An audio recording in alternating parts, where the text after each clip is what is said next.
Hello guys, আশা করি সবাই ভালো আছেন। আবারও আপনাদের সামনে নতুন আরেকটি ব্লগ নিয়ে হাজির হলাম।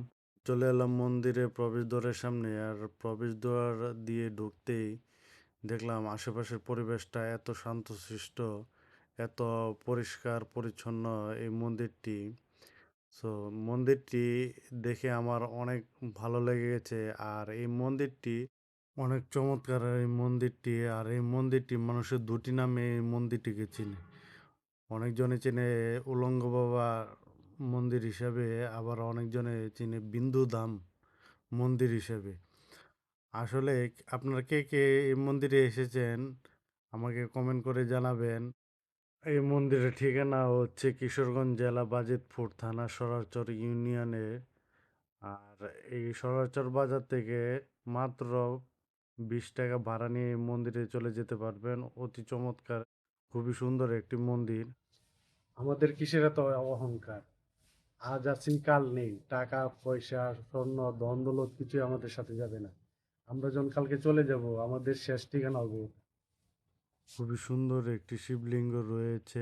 আরো রয়েছে এখানে মানুষের মাথার হাড়, কঙ্কাল, এগুলা রয়েছে। আমি প্রথমে দেখে অনেক ভয় পেয়ে গেছিলাম। মন্দিরের মধ্যে মানুষের মাথার হাড়, কঙ্কাল এগুলা থাকে। আসলে এইগুলা আমি আগে কোনো জায়গায় দেখি নাই। আছে শ্রী শ্রী মা সাধনা শঙ্করীর মন্দির।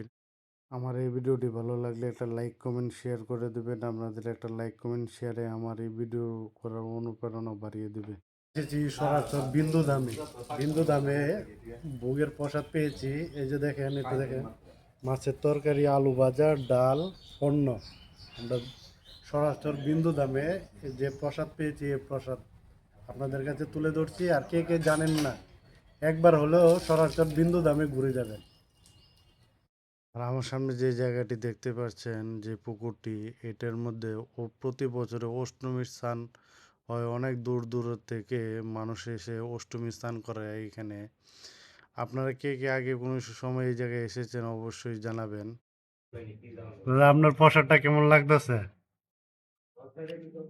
ভালোই লাগতেছে। আর সরাসর যে এত সুন্দর একটা মন্দির আর জায়গা, আমরা আগে জানতাম না।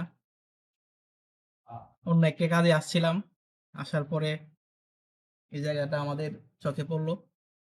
আসার পরে অনেক ভালো লাগতেছে, আর মনের ভিতরে একটা শান্তি পাইতেছি। আপনারা সবাই আসবেন।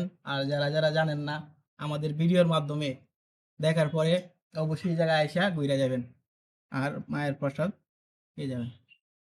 আমি আপনাদেরকে অনুরোধ করব, একবার হলে এই বিন্দু ধামী মন্দিরটিতে ঘুরে যাবেন। হরে কৃষ্ণ, রাধে রাধে।